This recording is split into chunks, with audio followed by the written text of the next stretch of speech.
بسم اللہ الرحمن الرحیم۔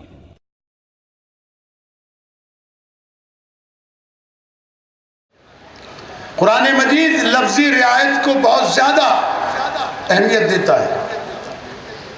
آپ قرآن مجید پڑھ کے دیکھیں، جس زمانے میں قرآن مجید نازل ہونا شروع ہوا تو ایک لفظ ہے، لفظ راعنا، رے الف عین نون الف، اس کا مطلب ہے ہماری رعایت کیجئے۔ کیا کیجئے؟ ہماری رعایت کیجئے۔ اور یہ لفظ ان کے لیے بھی استعمال ہوتا ہے جو بھیڑ بکریاں چراتے ہیں، گڈریا۔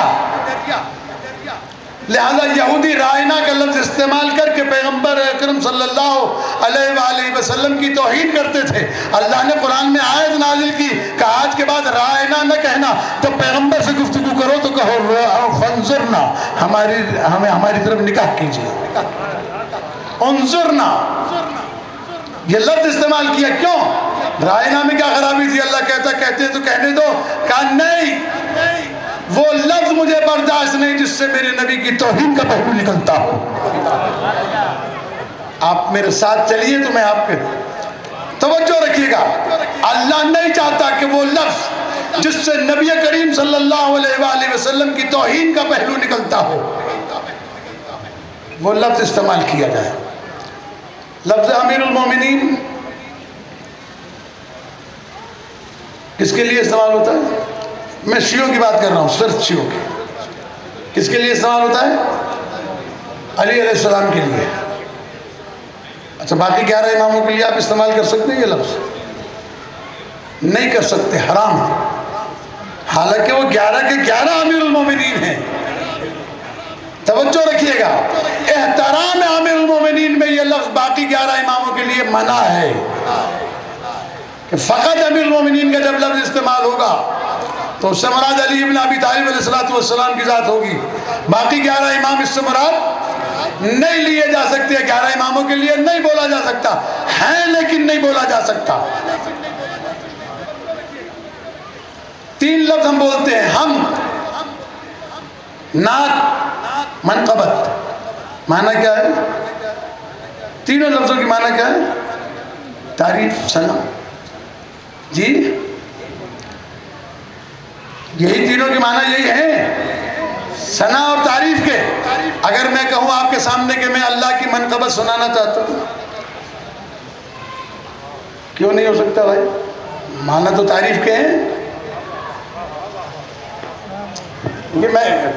میں تو کہہ رہا ہوں یہ تعریف کے معنی میں ہے، لیکن آپ کا ذہن قبول نہیں کرتا، کیونکہ یہ لفظ استعمال ہوتا ہے 11 معصومین کے لیے، اہل بیت علیہ السلام کے لیے۔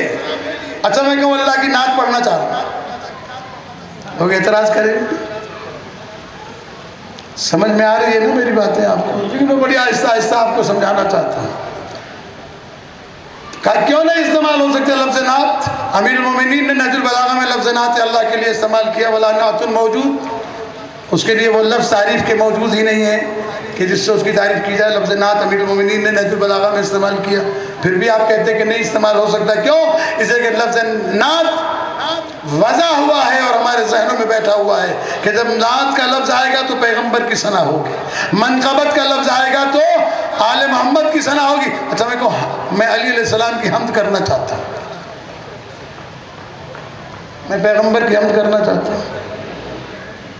اگر کوئی کہے کہ نہیں کر سکتے تو میں دلیل دوں گا یہاں سے بیٹھ کے، پیغمبر کا تو نام ہی حمد سے بنا ہے، محمد حمد سے بنا ہے، محمد حمد سے بنا ہے۔ پھر بھی لفظ حمد پیغمبر کے لیے استعمال نہیں ہوتا۔ جب میں کہوں گا میں حمد کر رہا ہوں تو اللہ کی تعریف کر رہا ہوں، نعت پڑھ رہا ہوں پیغمبر کی تعریف کر رہا ہوں، منقبت پڑھ رہا ہوں تو اسی طریقے سے میں آل محمد کی تعریف کر رہا ہوں۔ اسی طریقے سے لفظ رب آل محمد نے کہا چونکہ یہ ہمارے اللہ کا ٹائٹل ہے، نزلونا من الربوبیہ وقولوا فینا انا شئتم، ہمیں رب سے نیچے رکھو پھر جو چاہے کہو۔